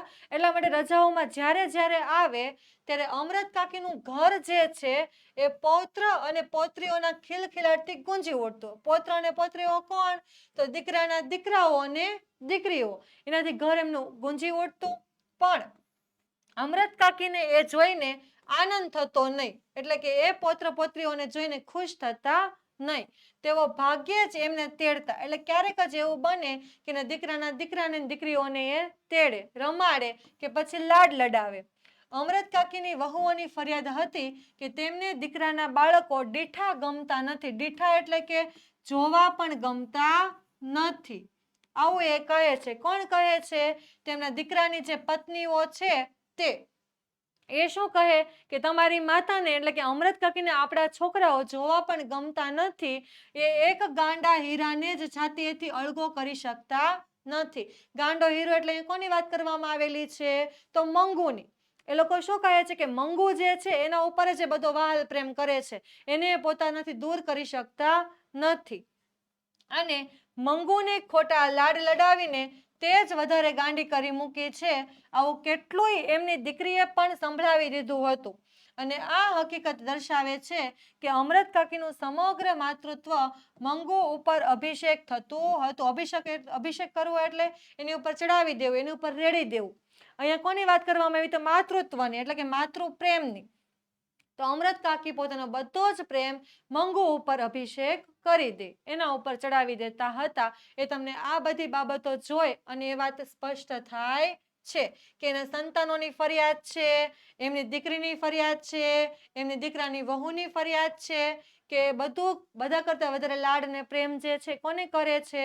તો મંગુને કરે છે. એના પછી જોઈએ તો વિકાસ પરીક્ષા લક્ષિત જે આપણે અસાઇનમેન્ટનું સોલ્યુશન કરીએ છીએ તે અસાઇનમેન્ટના સોલ્યુશનની પીડીએફ જો તમારે મેળવવી હોય, ડાઉનલોડ કરવી હોય તો તમે આ ઓશન કોચિંગ ક્લાસીસની જે એપ્લિકેશન છે એના પરથી તમે મેળવી શકો છો. અને ઓશન કોચિંગ ક્લાસીસની જે એપ્લિકેશનની જે પીડીએફ મેળવવાની જે લિંક છે એ તમને આ લેક્ચરના ડિસ્ક્રિપ્શનની અંદર આપવામાં આવેલી છે. અને તો પણ તમને એમાં માટે કાંઈ પ્રશ્ન હોય, ન મળતી હોય, ન ડાઉનલોડ થતી હોય, પીડીએફ ક્યાં છે ખબર ન પડતી હોય તો તમે ઓશન કોચિંગ ક્લાસીસનો જે આ કોન્ટેક્ટ નંબર છે 70 46 22 22 54 એના ઉપર તમે કોન્ટેક્ટ કરી અને મેળવી શકો છો. હવે આપણે જોઈએ પાઠ 8. એના આપણે સવિસ્તાર સવાલના જવાબ જોવાના છે. તો એમાં આપણને કેવા સવાલ પૂછાઈ શકે સવિસ્તાર? તો જો સૌથી પહેલું કે છાલ, છોતરા અને ગોટલા પાઠમાંથી આપણને શું શીખવા મળે છે? એટલે કે એ પાઠમાંથી આપણે શું શીખવાનું છે? તો જોઈએ તો સૌથી પહેલા તો એની કૃતિ, કર્તા, સાહિત્ય પ્રકાર અને મૂળ કૃતિ. એટલી વસ્તુ તો તમારે એની બેઠી લખી જ દેવાની. એના પછી જોઈએ તો જવાબ. તો છાલ, છોતરા અને ગોટલા પાઠમાંથી મુખ્ય એ વાત આપણને શીખવા મળે છે કે આપણે સ્વચ્છતા પ્રત્યે જાગૃત નથી. જો આપણી ભૂલ બતાવે છે આ પાઠ કે આપણે સ્વચ્છતા પ્રત્યે જેટલા જાગૃત હોવા જોઈએ તેટલા જાગૃત આપણે છીએ નહીં. પરંતુ જ્યાં સ્વચ્છતા હોય ત્યાં જ પ્રભુનો વાસ હોય. આથી આપણે આપણા તમામ મંદિરોને અને એની આસપાસના પરિસરને એટલે કે આંગણને કે એની આસપાસની જગ્યાને આપણે સ્વચ્છ રાખવા જોઈએ. ત્યાં કચરો ફેંકીને ગંદકી ન કરવી જોઈએ. અને આપણા ઘરની આસપાસના પરિસરને પણ, ઘરની આસપાસનું જે આંગણું, શેરી કે જગ્યા હોય તેને પણ આપણે અથવા તો જાહેર સ્થળોને પણ આપણે સ્વચ્છ રાખવા જોઈએ. ફક્ત મંદિરોને જ નહીં પણ ઘરની આજુબાજુના ભાગને પણ અને જાહેર સ્થળો જે છે ત્યાં પણ આપણે સ્વચ્છતા જાળવવી જોઈએ. કેમ કે આપણને કીધું છે કે જ્યાં સ્વચ્છતા હોય ત્યાં જ પ્રભુનો વાસ હોય. જ્યાં ગંદકી હોય ત્યાં ભગવાન પણ દૂર રહે, આવે નહીં. ઉનાળાની ઋતુમાં ચારે બાજુ કેરીના ગોટલા ફેંકવાને બદલે નજીકમાં મૂકેલી મ્યુનિસિપાલિટીની કચરાપેટીમાં આપણે નાખવા જોઈએ. એનાથી શું થાય? તો એનાથી મધમાખીનો જે ઉપદ્રવ છે એ નહીં થાય. અને મધમાખીનો ઉપદ્રવ નહીં થાય તો લોકોની અંદર બીમારી પણ ફેલાશે નહીં. બીજું તો આપણે કેળાની છાલ પણ રસ્તા ઉપર ન ફેંકવી જોઈએ. કેમ કે કેળાની છાલ ઉપર ઘણા બધા લોકો લપસીને પડી જતા હોય અને એ બહાર ગંદકી પણ કરે. ટૂંકમાં શીંગના ફોતરા હોય કે નાળિયેરના છોતરા તેને પોટલીમાં વાળી અને ખિસ્સામાં કે થેલીમાં મૂકી દેવા અને બહાર જતા આવતા જ્યાં પણ તમને મ્યુનિસિપાલિટીની કચરાપેટી દેખાય એમાં તમારે નાખી દેવાના. પછી ઘર, શાળા, મંદિર, જાહેર રસ્તા કે જાહેર સ્થળોને સ્વચ્છ રાખવા એ આપણા સૌની શું છે? તો એક ફરજ છે. જે ફરજને આપણે નિભાવવી જોઈએ. આ વાતને લેખકે અનેક ઉદાહરણો દ્વારા એટલે કે અનેક ઉદાહરણો આપીને અથવા કાવ્ય પંક્તિ, ફિલ્મી ગીતોની પંક્તિઓ ટાંકીને એટલે કે એનો ઉપયોગ કરીને વ્યંગ્યાત્મક શૈલીમાં આપણને સમજાવી છે. જો વ્યંગ્યાત્મક શૈલી એટલે કેવી, તો કટાક્ષમાં તાના મારીને એટલે કે આપણને વખાણ કરીને આપણને સમજાવી છે. અને આપણી આવી અણઘડ કુટેવોને દૂર કરવાની વાત પણ કરી છે. આપણી કેવી છે, તો કુટેવ છે. કુટેવ એટલે શું થાય, તો કુટેવ એટલે થાય ખરાબ આદત. તો આપણે આપણી જે ખરાબ આદત છે એને સુધારી લેવી જોઈએ, એવું આપણને લેખક આ પાઠ દ્વારા સમજાવવાનો પ્રયત્ન કરે છે. એના પછીનો નેક્સ્ટ સવાલ જોઈએ તો જીવ દયા પ્રેમના નામે લેખક આપણી કઈ નબળાઈ તરફ ધ્યાન દોરે છે. તો જોઈએ જીવ દયાની વાત શેના આધારે કહે છે. તો સૌથી પહેલા તો કૃતિ, કર્તા, સાહિત્ય પ્રકારની મૂળ કૃતિ, એ તો લખી જ દેવાનું. એના પછી તો આપણે ફોફાના ફોતરાને ગમે ત્યાં ફેંકવા, ફોફાના નહીં પણ આપણે શેના, તો શીંગના ફોતરાને ગમે ત્યાં ફેંકવાને બદલે એને આપણે રૂમાલમાં લઈ તેની નાની પોટલી વાળીને ખિસ્સામાં રાખવી જોઈએ. અને પછી જતા આવતા જ્યાં પણ મ્યુનિસિપાલિટીની આપણને કચરા પેટી દેખાય ત્યાં જઈ એમાં આપણે ઠાલવી દેવા જોઈએ, એટલે કે રૂમાલ ખાલી કરી દેવાનો. પણ આપણને એવી ટેવ જ નથી. આપણે શું કરીએ છીએ, તો આપણે રહ્યા જીવ દયા પ્રેમીઓ, એટલે કે આપણને કીડી અને કીડીના પરિવાર ઉપર દયા આવી જાય અને આપણે જાણીએ છીએ કે શીંગના ફોતરા પર કીડીઓ આવે છે. આપણે શું જાણીએ છીએ કે શીંગના ફોતરા ઉપર કીડીઓ આવે છે, એટલે કે આપણે શીંગના ફોતરા જે છે એને આપણે કીડીઓ અને એના સહપરિવાર માટે બચાવીને રાખીએ છીએ. આપણે શીંગના ફોતરા પર કીડીઓ આવે એટલે ઘણીવાર એ સહકુટુંબ આ ફોતરાની મજા લઈ શકે અને મિત્ર મંડળ સાથે આવે એ બિચારું સાવ નાનું જંતુ, કીડી કઈ વધારે ચાલી પણ શકે નહીં અને ચાલીને છેક કચરા પેટી સુધી ક્યાં સુધી જઈ શકવાનું, થાકી ન જાય એવા વિચાર એના પર દયા કરીને આપણે કીડીને ફોતરાની જાણે હોમ ડિલિવરી કરતા હોય એવું લેખક આપણને કહે છે. તો જ આપણે કચરા પેટીના ડબ્બામાં ન નાખતા હોય ને, કે આપણને કીડી ઉપર દયા આવે કે બિચારું નાનું એવું જંતુ છે, ક્યાં ક્યાં ચાલીને જશે, થાકી જશે તો, એટલે આપણે જ્યાં રસ્તામાં રખડતી હોય, જ્યાં રહેતી હોય ત્યાં જ આપણે એને હોમ ડિલિવરી એટલે ઘર ઉપર દઈ આવીએ છીએ. લેખક આમ કહીને ગમે ત્યાં કચરો ફેંકવાની આપણી નબળાઈ તરફ ધ્યાન દોરે છે અને આપણી આ કુટેવ તરફ હળવો કટાક્ષ કરે છે, એટલે કે આપણને સમજાવવાનો પ્રયત્ન કરે છે કે જ્યાં ત્યાં આપણે કચરું ફેંકવું જોઈએ નહીં, કીડીઓ પ્રત્યે એવી આપણે ખોટી જીવદયા રાખવી જોઈએ નહીં. એ ખરેખર જીવદયા નથી પણ આપણી ખરાબ આદત છે, એટલે કે કુટેવ છે. એના પછી જોઈએ તો પાઠ 10ના સવિસ્તર સવાલ જવાબ. એમાં કેવા સવાલ હોઈ શકે, તો સૌથી પહેલો કે વિનોબાના મતે માણસ ક્યારે સંસ્કૃતિની દિશામાં આગળ વધતો જશે. તો સૌથી પહેલા એના કૃતિનું નામ શું છે, તો પાઠ 10 ભારતીય સંસ્કૃતિની સિદ્ધિ. પછી કર્તાનું નામ તો વિનોબા ભાવે, સાહિત્ય પ્રકાર તો લલિત નિબંધ અને મૂળ કૃતિ તો ભારતીય સંસ્કૃતિમાંથી જ લેવામાં આવેલો છે. હવે આપણે એનો જવાબ જોઈએ. તો જવાબની અંદર દુનિયાભરની સંસ્કૃતિ સ્વીકારવાની પણ વિકૃતિને નહીં, પ્રાચીન કાળથી ચાલી આવતી ચીજ વિકૃત હોય તો તેનો પણ બિલકુલ સ્વીકાર કરવો નહીં. આપણને લેખક સૌથી જ પહેલા વાક્યની અંદર શું સલાહ આપે છે કે તમારે દુનિયાભરની સંસ્કૃતિને સ્વીકારી લેવાની, તે ચાલશે પણ કોઈ પણ પ્રકારની વિકૃતિ એટલે ખરાબ બાબતને તમારે સ્વીકારવાની નહીં. અને પછી એ ખરાબ અમુક બાબતો પ્રાચીન કાળથી એટલે જૂના સમયથી ચાલી આવતી હોય તો પણ તમારે બિલકુલ એનો સ્વીકાર કરવાનો નથી. સમજ્યા ત્યારથી સવાર, એની જેમ તમને ખબર પડે કે આ વિકૃતિ છે તો તમારે અસ્વીકાર કરી અને એને બંધ કરી દેવાની, આવું આપણને કહે છે. વિકૃતિ આપણી હોય કે બીજાની હોય એ સદંતર વર્જ્ય છે, એટલે નકામી છે, ખોટી જ છે. પછી આપણી પોતાની હોય કે બીજાની હોય પણ તો પણ એ સ્વીકારવા પાત્ર નથી. પ્રકૃતિને સ્વીકારવી પણ તેનું હંમેશા શોધન કરતા રહેવું અને પ્રકૃતિને સંસ્કૃતિનું રૂપ આપતા રહેવું. જો આપણે આ પાઠની અંદર 3 શબ્દ ભણીએ છીએ, એક છે પ્રકૃતિ, બીજું છે સંસ્કૃતિ અને ત્રીજું છે વિકૃતિ.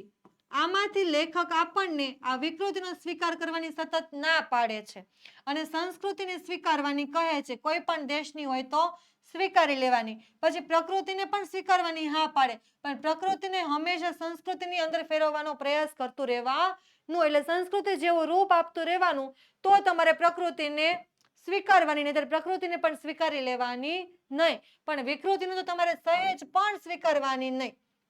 અને જો તમને બધાને જ ખબર છે કે સંસ્કૃતિ એટલે શું થાય, પ્રકૃતિ એટલે શું થાય અને વિકૃતિ એટલે શું થાય, કેમ કે આ પાઠની અંદર લેખકે આપણને ઉદાહરણ સાથે આ ત્રણ વસ્તુ સમજાવેલી છે. અને જે આપણા સવાલના જવાબમાં પણ આવશે, જેમ કે ખાવાનું આપણે ન છોડી શકીએ, પણ માંસાહારનો ત્યાગ તો જરૂર કરી શકીએ છીએ. જો આપણને એક વાત શું કરી કે હા એવું છે કે આપણે ખાવાનો ત્યાગ ન કરી શકીએ, કેમ કે આપણે જમ્યા વગર જીવી શકીએ નહીં. થોડા ઘણા દિવસો વીતી જાય પણ આપણે લાંબો સમય સુધી ખાધા વગર રહી શકીએ નહીં. હા, પણ આપણે એવું તો કરી શકીએ ને કે માંસાહારીનો આપણે ઉપયોગ ન કરવો જોઈએ. એ આપણી સંસ્કૃતિ છે. કેમ કે એ માછલીની અંદર આપણે ખાતા હોય કે ઈંડા, કે એની અંદર પણ જીવ છે. એ લોકો પણ ભલે નાના એવા જીવ પણ જીવતો છે, તો એને પણ મારવાનો અધિકાર આપણને ભગવાને આપેલો નથી. તો આપણે એવું તો કરી જ શકીએ કે આપણે માંસાહાર ખાવું જોઈએ નહીં. એમ કરવાથી આપણે સંસ્કૃતિની દિશા તરફ એક ડગલું આગળ વધીશું એવું મનાશે. જો આપણે ખાવાનું તો નથી જ છોડવાનું, પણ માંસાહારી ખાવાનું છોડી દેશું, તેનો અર્થ એવો થશે કે આપણે સંસ્કૃતિ તરફ એક ડગલું આગળ વધ્યા. ખાવામાં પણ સંયમ રાખી શકીએ, એટલે કે જે વસ્તુ ખાવા લાયક હોય તે જ ખાવી જોઈએ. પણ સંસ્કૃતિની દિશા તરફ આપણી ગતિ છે એ શું છે, આ માંસાહારી બંધ કરે તો આપણે માત્ર એક ડગલું ભરીએ, એટલે કે એક કદમ આગળ જઈએ. અને જ્યારે આપણે ખાવાનું સંયમ રાખીએ, કઈ વસ્તુ ખાવી કઈ ન ખાવી એનું પણ ધ્યાન રાખતા થઈ જઈએ, તો એ આપણે સંસ્કૃતિની દિશા તરફ બહુ આગળ ગતિ કરતા હોય એવું થાય. આમ માણસ હંમેશા સંસ્કૃતિ અને વિકૃતિનું પૃથ્થકરણ કરતો રહેશે, એટલે કે બંનેને હંમેશા અલગ પાડતો રહેશે. બંનેનો વિચાર કરતો રહેશે કે હું જે કાર્ય કરું છું એ મને સંસ્કૃતિ તરફ લઈ જાય છે કે વિકૃતિ તરફ લઈ જાય છે. જો આપણે આવો વિચાર કરતા રહેશું, પૃથ્થકરણ કરતા રહેશું, તો તેનો વિશ્લેષણ કરતા રહેશે, તો માણસ સંસ્કૃતિની સાચી દિશામાં આગળ વધતો જશે. તો એ સંસ્કૃતિ તરફ આગળ જઈ શકશે. જો એ પોતાની દિશાઓ જોશે તો કે હું કઈ બાજુ આગળ જાઉં છું, એનું શું કરવાનું, તો પૃથ્થકરણ કરવાનું, એટલે અલગ પાડવાનું અને એનું વિશ્લેષણ કરવાનું, વિગતવાર વિચાર કરવાનો કે હું જે કરું છું એ કઈ તરફ જાય છે, એ મારા માટે યોગ્ય છે કે નહીં, બીજા માટે યોગ્ય છે કે નહીં, એ બાબતોનો વિચાર માણસે કરવાનો છે. પછી જો આની અંદર ત્રણેયની વ્યાખ્યા આવશે કે પ્રકૃતિ, વિકૃતિ અને સંસ્કૃતિ વચ્ચેનો ફરક એટલે કે ત્રણેયની વચ્ચે તફાવત શું છે એ દર્શાવી અને સંસ્કૃતિ વર્ધન કોને કહેવાય એ તમારે સ્પષ્ટ કરવાનું છે. પેલા ત્રણેયનો તફાવત સ્પષ્ટ કરવાનો કે ત્રણેયની અંદર શું શું ડિફરન્સ છે, અને પછી સંસ્કૃતિ વર્ધન કોને કહેવાય એનું પણ તમારે એના વિશે લખવાનું છે. તો જોઈએ, પહેલા તો આ 3 બાબતો જ લખી દેવાની, 4 બાબતો. એના પછી જવાબ. તો માણસે સૌપ્રથમ પ્રકૃતિ, વિકૃતિ અને સંસ્કૃતિ શું છે એ સમજવું જોઈએ. પહેલા તો તમને એટલી ખબર પડવી તો જ આપણે ચાલી શકીએ ને સંસ્કૃતિ તરફ કે પ્રકૃતિ તરફ. આપણને ખબર જ ન પડતી હોય કે વિકૃતિ કોને કહેવાય, સંસ્કૃતિ કોને કહેવાય, પ્રકૃતિ કોને કહેવાય, તો આપણે કઈ ગતિ તરફ આગળ જવાના, તો કોના તરફ આપણે આગળ વધવાના. એટલે સૌથી પહેલા તો આપણને એ સ્પષ્ટ હોવું જોઈએ કે વિકૃતિ શું છે, સંસ્કૃતિ શું છે, પ્રકૃતિ શું છે. તો જોઈએ, જેમ કે ભૂખ લાગે અને માણસ ખાય તો એ શું કહેવાય, એની પ્રકૃતિ કહેવાય. સહજ સ્વભાવ છે કે આપણને ભૂખ લાગે ત્યારે આપણે ખાવા માટે જોઈએ. ભૂખ ન લાગવા છતાં અક્રાંતિયાની જેમ ખાય તેને આપણે શું કહીએ, વિકૃતિ. નો સમય જોવે, નો શું ખાય છે એ જોવે, ભૂખ લાગી છે કે નથી લાગી એ પણ ન જોવે, જ્યારે મન થાય ત્યારે ખાઈ કરે તો એ શું છે, તો એ ખરાબ વસ્તુ છે, એ વિકૃતિ છે.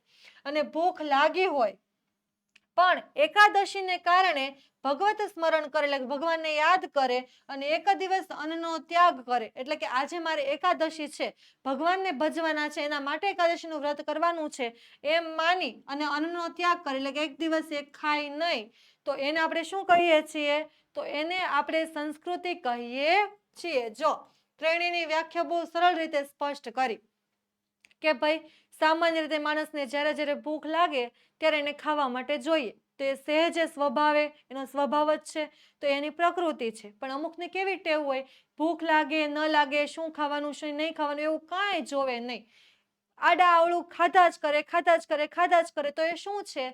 તો એ માણસની વિકૃતિ છે. અને ત્રીજું તો સંસ્કૃતિ કોને કહેવાય? તો એને ખબર છે કે મને ભૂખ લાગી છે, મારે ખાવું છે, છતાં પણ એકાદશીનો ઉપવાસ કરે છે, ભગવાનનું સ્મરણ કરે છે અને અન્નનો ત્યાગ કરી દે છે, એટલે જમતો નથી. તો એને આપણે શું કહીએ છીએ? તો એને આપણે સંસ્કૃતિ કહીએ છીએ.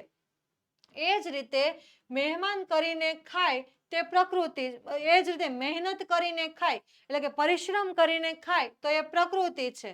મહેનત ન કરે અને બીજાની મહેનતને લૂંટીને ભોગવે તો એ વિકૃતિ છે. બીજાને હેરાન કરી, બીજાના મહેનતનું, બીજાના ભાગનું છીનવી લઈને ખાય તો એ શું છે? તો વિકૃતિ છે. પરંતુ પોતાના શ્રમથી પેદા થયેલી વસ્તુને વહેંચીને બધાની વચ્ચે દઈ બીજાને આપી અને ખાય તો એ શું છે? તો સંસ્કૃતિ છે. એટલે આ બે ઉદાહરણ દ્વારા કવિ આપણને, લેખક, સંસ્કૃતિ, પ્રકૃતિ ને વિકૃતિ વચ્ચેનો તફાવત જે છે એ સમજાવવાનો પ્રયત્ન કરે છે. જ્યારે માણસને પ્રકૃતિ, વિકૃતિ અને સંસ્કૃતિ વચ્ચેનો ફરક સમજાશે ત્યારે એને ખ્યાલ આવશે કે જે સુખ સૌને આનંદ આપી શકે એ જ ખરું સુખ છે. કોઈકનું લૂંટી લેવામાં, કોઈકનું ભોગવી લેવામાં કોઈ સુખ કે કોઈ આનંદ નથી, પણ આપણી વસ્તુ બીજાને દેવામાં જ સુખ અને આનંદ છે. અને એ જ સુસંસ્કૃત આનંદ છે, એટલે કે એ જ સર્વશ્રેષ્ઠ આનંદ છે. જે આનંદ આપણને સંસ્કૃતિ તરફ લઈ જાય છે એ જ સાચો આનંદ છે. આ હકીકત માણસને સમજાય ત્યારે જે પશુપણામાંથી બહાર નીકળી અને માણસપણા તરફ એટલે કે સંસ્કૃતિ તરફ આગળ વધતો જાય. નહીંતર તો આપણું જીવન કેવું થઈ જાય? પશુઓ જેવું થઈ જાય. તો આપણને માણસ તરીકે આપી આપણને એક્સ્ટ્રા બુદ્ધિ, સમજણ શક્તિ, બોલવાનું, આ બધા જે અલગ અલગ ગુણો ભગવાને આપ્યા છે, આપણે એનો ઉપયોગ જ નથી કરતા. આપણે તો જનાવરની જેમ જ જીવીએ છીએ. પણ જ્યારે આપણે આવી રીતે જીવતા શીખીએ ત્યારે ખરેખર આપણે માણસપણા તરફ આગળ જઈએ છીએ. જેને સંસ્કૃતિ તરફ આગળ જતો હોય એવું કહેવાય તો એને કહેવાય સંસ્કૃતિ વર્ધન. એટલે કે આપણે બે એક્ઝામ્પલ આપી અને સંસ્કૃતિ, પ્રકૃતિ, વિકૃતિનો તફાવત પણ સમજાવ્યો અને જો માણસપણાની વાત કરી અને સંસ્કૃતિ વર્ધનનું મહત્વ પણ સમજાવ્યું. એટલે કે સંસ્કૃતિનું પાલન કરનાર. એના પછી જોઈએ નેક્સ્ટ સવાલ, તો ભારતીય સંસ્કૃતિની સિદ્ધિ પાઠમાંથી ભારતીય સંસ્કૃતિની વિશેષતાઓ લખો. કે આ પાઠમાં ભારતીય સંસ્કૃતિની કઈ કઈ વિશેષતાનો ઉલ્લેખ કરવામાં આવેલો છે? તો સૌથી પહેલા તો આપણું આ કોમન અને એના પછી જવાબ કે ભારતીય સંસ્કૃતિની વિશેષતા એ છે કે એ મનુષ્યને એની પશુતામાંથી માનવતા તરફ આગળ લઈ જાય છે. એટલે કે આપણે પ્રાણીઓ જેવું જીવન જીવતા નથી, પણ ખરેખર માનવતા દાખવી અને મનુષ્ય જેવું જીવન જીવતા થઈ જઈએ છીએ. કારણ કે એ સંસ્કૃતિ વર્ધન છે, સંસ્કૃતિ તરફ આગળ લઈ જનાર છે. તેની પાસે સુંદર વિચાર, વૈભવ અને આધ્યાત્મિક વિચાર સંપદા પણ છે. વિચારોનો વૈભવ એટલે કે ઘણા બધા સારા વિચારો, પછી આધ્યાત્મિક એટલે કે ભગવાન, ધાર્મિક માર્ગને લગતા વિચારો પણ છે. ભારતીય સંસ્કૃતિએ શબ્દોની એક અખંડ પરંપરા જાળવી રાખી છે અને શબ્દ શક્તિ એ અસ્ખલિત છે, ક્યાંયથી ભંગાણવાળી કે તૂટાણવાળી નથી. પણ આપણે છેલ્લા 10,000 વર્ષોથી એકની એક જ શબ્દ શૈલીને સાચવી રાખેલી છે અને એનો એક જ સરખો પ્રવાહ વિકસે છે. ભાષાઓ બદલાય પણ આપણી જે જ્ઞાન પરંપરા છે એ કોઈ દિવસ બદલાતી નથી કે ખંડિત પણ થઈ નથી. ભારતીય સંસ્કૃતિએ સ્થળ કાળના ભેદો છતાં એકતાનું દર્શન કરાવ્યું છે અને ભારત દેશમાં તુલસીદાસજી, નરસિંહ મહેતા, શંકરદેવ અને માધવદેવ જેવા અનેક ભક્તજનોએ આપણી ભારતીય સંસ્કૃતિને જાળવી છે.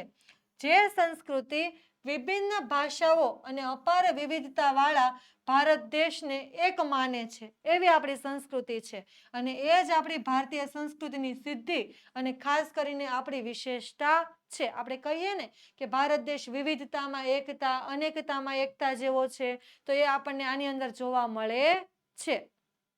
હવે એના પછી નેક્સ્ટ તો આપણો જે પાઠ 12 છે, સખી માર્કંડી, એના ઉપરથી આપણે સવિસ્તાર સવાલના જવાબ, મુદ્દાસર સવાલના જવાબ જોવાના છે. તો એનો સૌથી પહેલો સવાલ કે સખી માર્કંડી પાઠને આધારે તમારે માર્કંડીનું એટલે કે નદીનું વર્ણન કરવાનું છે કે જોવામાં કેવી હતી, સ્વભાવમાં કેવી હતી, એનું તમારે સંપૂર્ણ વર્ણન આની અંદર કરવાનું છે. તો સૌથી પહેલા પાઠ 12 સખી માર્કંડી. તો પહેલા એનો ઉલ્લેખ કરી દેવાનો કે પાઠ 12 સખી માર્કંડી. જો અહીંયા હું લખું, એના પછી જોઈએ તો એના કર્તાનું નામ જે છે એ શું છે, તો કાકા સાહેબ કાલેલકર, જેને આપણે કાકા કાલેલકર તરીકે પણ ઓળખીએ છીએ. પછીનો સાહિત્ય પ્રકાર જે છે એ શું છે, તો પ્રવાસ નિબંધ. અને એમની મૂળ કૃતિ જે છે સંદર્ભ ગ્રંથ, તો એ શું છે, તો પ્રકૃતિના આનંદમાંથી લેવામાં આવેલું છે. હવે સખી માર્કંડીનો જે પ્રવાસ નિબંધ છે, તો એમાં માર્કંડીનું વર્ણન કઈ રીતે કરવામાં આવેલું છે, તો આ તમારા પાઠની શરૂઆતના પહેલા પેજ ઉપર જે માર્કંડી વિશે લખાણું છે એ તમારે સંપૂર્ણ આલેખન આની અંદર કરવાનું રહે. જુઓ તો સખી માર્કંડી પ્રવાસ નિબંધમાં લેખક પોતાના ગામ પાસેથી વહેતી એવી નાનકડી એવી નદી જેનું નામ છે માર્કંડી, તો એની વાત કરે છે. અને લેખક કાકા કાલેલકર અહીં નદી સાથેના પોતાના સ્મરણો એટલે કે યાદો અને સહવાસ એટલે કે એની સાથે વિતાવેલો સમય બંને એકબીજાની સાથે રહે તે એની પણ વાત કરે છે. માર્કંડી નદી લેખકની નાનપણની સખી છે. સખી એટલે શું થાય, તો સખી એટલે થાય બહેનપણી, મિત્ર, એવું પણ તમે કહી શકો. તો આ જે સખી માર્કંડી છે, તો માર્કંડી નામની નદી જે છે એ લેખકની નાનપણની મિત્ર છે. અને લેખકને એમના તાલુકાના નકશામાં કે ગામના નકશામાં ક્યારેય પણ માર્કંડીની લીટી શોધવામાં રસ નહોતો. કેમ કે તેઓ માનતા કે તેમ કરવા જાય તો માર્કંડી એમની સખી મટી અને શું થઈ જાય, તો સામાન્ય નદી બની જાય. સખી મટી એટલે કે તો એ એમની બેનપણી રહે નહીં, પણ એ શું બની જાય, તો એક નદી કહેવાય જાય. લેખકને નદીના પાણીમાં પગ મોકળા કરીને બેસવાનું ગમતું, એટલે કે નદીના પાણીમાં પગ બોળી રાખી ડુબાડી રાખી અને ત્યાં બેસવું એમને ગમતું. નાનપણમાં તેઓ માર્કંડી સાથે કેટલીય વાતો કરતા અને એકબીજાનો સહવાસ જ એમના આનંદ માટે પૂરતો હતો. એકબીજાનો સહવાસ એટલે સાથે બેસી રહેવું, તે જ બંને માટે ઘણું ઘણું હતું, પૂરતું હતું એટલે કે ઘણું ઘણું હતું. અને તેઓ એકબીજાને ઉદ્દેશીને વાતો પણ કરતા. એટલે સખી માર્કંડી લેખકને કહે અને લેખક જે છે એ સખી માર્કંડીને કહે, એટલું જ તેમના માટે પૂરતું હતું. ભાઈ બહેન ઘણે વર્ષે, આ આપણને લેખકે એક્ઝામ્પલ આપેલું કે ભાઈ બહેન ઘણે વર્ષે મળે એટલે એકબીજાને અનેક સવાલો પૂછે. લેખક અને માર્કંડી વચ્ચેના સંબંધ પણ આવા જ છે. જો આમાં આપણને લેખકે આખી વાત શું કરેલી કે ભાઈ બહેનો ઘણા વર્ષે એકબીજાને મળે ત્યારે એકબીજાને ઘણા બધા સવાલો પૂછે, પણ એ સવાલોમાં એને એકબીજાના જીવન વિશે જાણી લેવાની જિજ્ઞાસા ન હોય, પણ એકબીજા પ્રત્યે પ્રેમ હોય. તો આવો લેખક કહે છે કે આ બંનેનો સંબંધ પણ કેવો હતો, તો એવી રીતનો જ હતો કે ઘણા વર્ષે મળતા હોય અને એકબીજા વચ્ચે પ્રેમ જોવા મળે તે. અને માર્કંડી અને લેખક એકબીજાને જે સવાલ પૂછે તેમાં જિજ્ઞાસા નથી, પણ એ બંનેનો પ્રેમ વ્યક્ત કરવાનો એક પ્રકાર છે. જિજ્ઞાસા એટલે કે ફટાફટ એના વિશે જાણી લેવાની ઈચ્છા, એવું બંનેને નથી, પણ એકબીજા માટે શું છે, તો પ્રેમ વ્યક્ત કરવાનો એક પ્રકાર છે.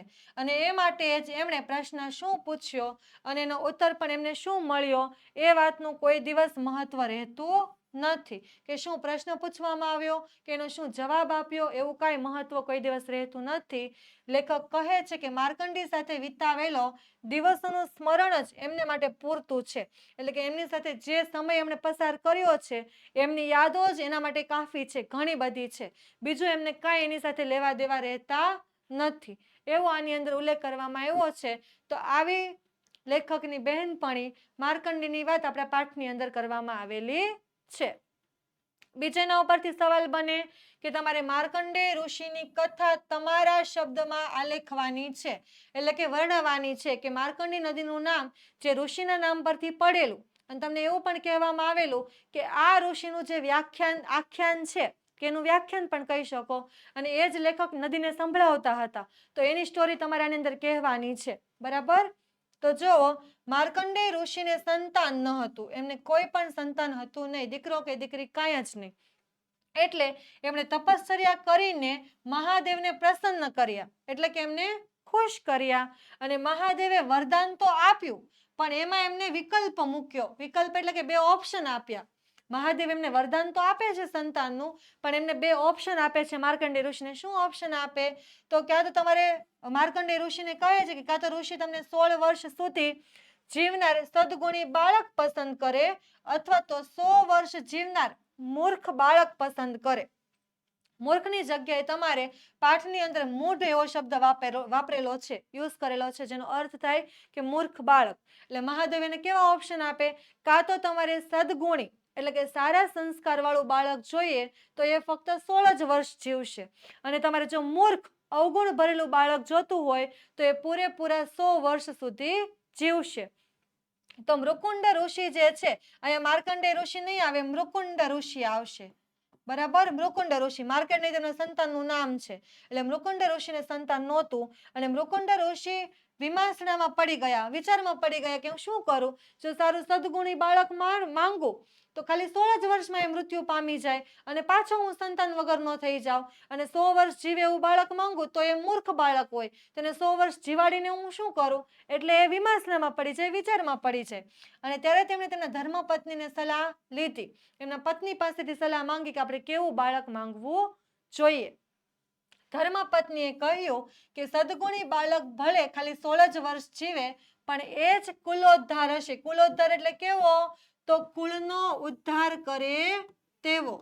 આ બાળક કેવું હોય? તો કુળનો ઉદ્ધાર કરે એવું બાળક હોય. એટલે કે માત્ર 16 વર્ષ જીવશે તો પણ એ આપણા કુળનું નામ રોશન કરશે, એવા એના સારા કાર્યો હશે. અને તમને ખબર છે કે કેટલું જીવાય એ મહત્વનું નથી હોતું, પણ કેવું જીવ્યા ને એ મહત્વનું હોય.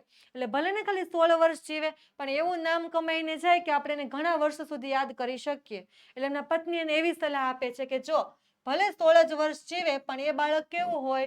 તો કુલોદ્ધારક થશે, એટલે કે કુળનો ઉદ્ધાર કરે એવું થશે. આથી બંને 16 વર્ષ જીવનાર સદગુણી બાળક માંગી લીધું. અને એનું નામ એમણે શું પાડ્યું? તો માર્કંડેય. એટલે કે પિતાનું નામ શું હતું? તો પિતાનું નામ હતું મૃકુંડ ઋષિ, અને બાળકનું નામ છે તો માર્કંડેય. તો માર્કંડેય નામ પાડે છે. અને માર્કંડેય જેમ જેમ મોટો થતો જાય છે તેમ તેમ મા બાપના ચહેરા ઉપર ગ્લાનિ નહીં આવે, અહીંયા શું આવશે? મ્લાન. મ્લાન છવાઈ જાય છે, એટલે કે મ્લાન થઈ જાય છે. અને એક દિવસ 16 વર્ષનો માર્કંડેય પૂંજામાં બેઠો હતો ત્યારે યમરાજ તેને લેવા માટે પાડા ઉપર બેસીને આવે છે. મ્લાન થઈ જાય એનો અર્થ એવો છે કે બંનેના ચહેરા કેવા થઈ જાય? તો નિરાશ. કેમ કે હવે એને ખબર પડે કે જેમ અમારો છોકરો જે છે 16 વર્ષનો થશે એટલે એનું મૃત્યુ થઈ જશે અને ફરી પાછા અમે સંતાન વગરના થઈ જશું. એટલે અને જ્યારે એક વખતે શેમાં બેઠો હોય છે? તો ભોળાનાથની પૂજામાં બેઠો હોય ત્યારે યમરાજ એને પાડા ઉપર બેસીને લેવા આવે અને શિવલિંગને ભેટીને બેઠેલા યુવાનને એટલે કે માર્કંડેયને અડકવાની યમરાજમાં હિંમત નહોતી કે આ શિવલિંગને આવી રીતે આમ બધ ભરીને બેઠો છે તો મારે કઈ રીતે એના પ્રાણ લઈ જવા? બાકીની 16 વર્ષનું આયુષ્ય તો પૂરું થઈ ગયું છે, એવું એ વિચારે છે. અને આખરે યમરાજ એના ઉપર પાશ ફેંકે છે. પાશ એટલે કે તમને ખબર, યમરાજ પાડા ઉપર બેસીને કોઈકનો જીવ લેવા એટલે કાળું દોરડું સાથે રાખે ને, કોઈકના ગળામાં વીંટળવાનો ફેંદો જેને આપણે કહેતા હોય, તો એ પાશ ફેંકે છે. અને ત્યાં તો શિવલિંગમાંથી સાક્ષાત ત્રિશૂળધારી એટલે કે ત્રિશૂળ ધારણ કરેલા એવા શિવજી પ્રગટ થાય છે. અને યમરાજે કરેલી ધૃષ્ટતા એટલે કે ભૂલ બદલ તેમને ઠપકો આપવામાં આવે છે કે તારી હિંમત કેમ થાય કે મારા ભક્તને જે મારી પાસે બેઠો એના પ્રાણ તો લેવા આવે? એટલે યમરાજને એ ખીજાય છે. અને પછી મૃત્યુંજય એટલે કે મૃત્યુના દેવ એવા ભોળાનાથ, જેને આપણે શિવજીનું બીજું એક પણ એ નામ છે કે મૃત્યુંજય, એટલે કે મૃત્યુના દેવ તરીકે ઓળખીએ. તમારે શબ્દ સમૂહમાં પૂછાય મૃત્યુના દેવ એટલે શું? તો મૃત્યુંજય.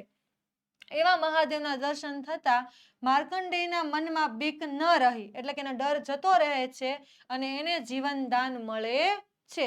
એટલે આયુષ્ય તો ફક્ત કેટલું હતું? 16 વર્ષનું. પણ આ આયુષ્ય વધી જાય છે, એટલે કે હવે એનું આયુષ્ય 16 વર્ષ કરતા ઘણું વધી જાય છે. કોના લીધે? તો મૃત્યુંજય મહાદેવના લીધે, એટલે કે ભગવાન ભોળાનાથ શિવધારી છે, ત્રિશુલધારી પ્રગટ થાય એમના લીધે. બરાબર. તો આ રીતે એ સવાલનો જવાબ આવે. પછી માર્કંડેય સાથે લેખકનો સહવાસ એટલે એનો સથવારો. સાથે બેસવું તે એ તમારા શબ્દમાં વર્ણન કરો. તો સૌથી પહેલા તો આપણે આ કોમન બાબતો લખી જ નાખવાની. એના પછી જવાબ જોઈએ તો માર્કંડી નદી લેખકની નાનપણની સખી છે, એટલે કે બહેનપણી અથવા તો મિત્ર છે નાનપણની. અને લેખકને એમના તાલુકાના કે ગામના નકશામાં માર્કંડીની લીટી શોધવામાં રસ નહોતો, કેમ કે તેઓ માનતા હતા કે તેમ કરવા જાય તો માર્કંડી એમની સખી મટી અને સામાન્ય નદી બની જાય. અને તેમને તો એના પાણીમાં પગ મોકળા કરી અને બેસવાનું ગમતું. નાનપણમાં તેઓ માર્કંડી સાથે કેટલીય વાતો કરતા અને એકબીજાનો સહવાસ જ એના માટે પૂરતો હતો.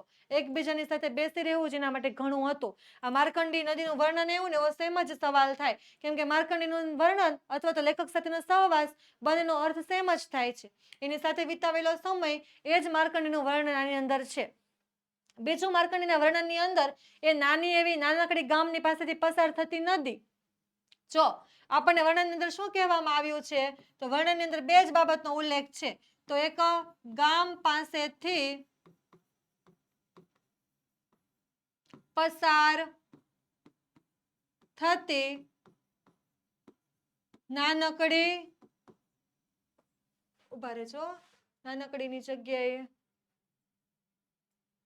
પસાર થતી નાનકડી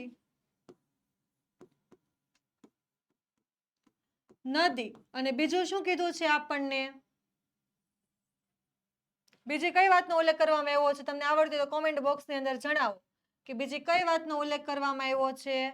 તો ઉલ્લેખમાં એવું છે કે નાનકડી નદી, અને બીજું કીધું છે કે એનું ઉદ્ભવ સ્થાન શું છે, તો વેજનાથના ડુંગરમાંથી એ આવે છે. એનો પ્રવેશ દ્વાર છે વેજનાથનો ડુંગર. આ બે જ બાબતો આપણને નદી વિશે કહેવામાં આવી છે, બીજો કોઈ આપણને નદી વિશે ઉલ્લેખ કરવામાં આવ્યો નથી. એટલે એમનો સહવાસ છે એને જ આપણે નદીનો ઉલ્લેખ ગણવાનો. બરાબર. તો માર્કંડી શું બોલે છે તે સમજવાની લેખક દરકાર ન કરતા, એટલે કે એમાં બહુ પડતા નહીં, એવી ઈચ્છા રાખતા નહીં કે મને શું કહેવા માંગે છે. પણ લેખક જે બોલે એનો અર્થ કરવા માર્કંડી પણ થોભતી નહીં, કેમ કે નદીનો પ્રવાહ તો સતત વહેતો હોય છે, એટલે થોભતી નહીં. એટલે લેખક શું બોલે એનો અર્થ વિચારવા પણ એ પણ માર્કંડી પણ છે એ પણ ઊભી રહેતી નહીં. તેઓ એકબીજાને ઉદ્દેશીને વાતો કરે છે એટલું જ એમના માટે પૂરતું હતું. એટલે કે એકબીજાનો નદી લેખકને કે, લેખક નદીને કે, આમ એકબીજા વાતો કરે એ જ ઘણું છે. ભાઈ બહેન ઘણે વર્ષે મળે એટલે એકબીજાને 1000 સવાલો પૂછે, પણ એ સવાલો પાછળ જિજ્ઞાસા નથી હોતી, એટલે કે જાણી લેવાની ઈચ્છા નથી હોતી. એ તો પ્રેમ વ્યક્ત કરવાનો એક પ્રકાર હોય છે. તો લેખક અને એમની સખી માર્કંડી વચ્ચેના સંબંધો પણ આવા જ હતા. સવાલ શો પૂછ્યો અને જવાબ શો મળ્યો એ તરફ કોઈ ધ્યાન આપતું નહીં, પણ આપવા જેટલી સ્વસ્થતા એમના પ્રેમ મિલનમાં કોઈ દિવસ રહેતી નહીં, કે મને કયો સવાલ પૂછ્યો અને મેં કયો જવાબ આપ્યો એ વિશે બહુ ઊંડાણમાં એ જાતા નહીં, અથવા તો એ સ્વસ્થતા, એવું ભાન એમનું આજે પ્રેમ મિલન થતું એની અંદર એમને રહેતું નહીં. એ બંને તો ખાલી એકબીજા લેખક એના પાણીના પ્રવાહમાં પગ બોલીને બેસે અને એકબીજા સાથે વાતો કરે એ જ એમના માટે પૂરતું હતું. તો વિદ્યાર્થી મિત્રો, તમારે જો તમારા ધોરણના વધારે પડતા અપડેટ મેળવવા હોય, વધારે પડતી કંઈક માહિતી મેળવતી રહેવી હોય, તો તમે આ વોટ્સએપ ગ્રુપની અંદર જોઈન થઈ શકો છો, જોડાઈ શકો છો. અને કોર્સને લગતી પણ તમારે કોઈ પણ માહિતી જોતી હોય તો તમને એનો કોન્ટેક્ટ નંબર અહીંયા ઓશન કોચિંગ ક્લાસીસનો આપેલો છે કે 7046222254. એના પર તમે કોન્ટેક્ટ કરી અને મેળવી શકો છો. અને વોટ્સએપ ગ્રુપમાં જોઈન થવા માટેની લિંક પણ તમને નીચે ડિસ્ક્રિપ્શનમાં આપેલી હશે, તો એમાંથી તમે જોઈન્ટ પણ થઈ શકો છો. તો આ સાથે આપણે વિદ્યાર્થી મિત્રો વિભાગ એ જે ગદ્ય વિભાગ છે એના બધા જ પ્રશ્નોનું સોલ્યુશન આ લેક્ચર સાથે પૂરું થાય છે. એટલે કે હવે જ્યારે આપણે નેક્સ્ટ લેક્ચરની અંદર મળશું તો આપણે વિભાગ બી એટલે કે પદ્ય વિભાગ, એટલે કે કાવ્ય પંક્તિના જે પણ કંઈ પ્રશ્નો હશે એનું સોલ્યુશન કરશું. એટલે આને ફરી એક વખતમાં ન સમજ પડે તો બીજી વખત જોવું, સવાલ જવાબને વ્યવસ્થિત સમજવા, તૈયાર કરવા, જોડાયેલા રહેવું. અને તમને કાંઈ પણ એવું લાગતું હોય તો પ્રશ્ન હોય તો તમારે કોમેન્ટમાં પૂછવો. Thank you so much. હવે આપણે મળીએ નેક્સ્ટ લેક્ચરમાં પદ્ય વિભાગ સાથે.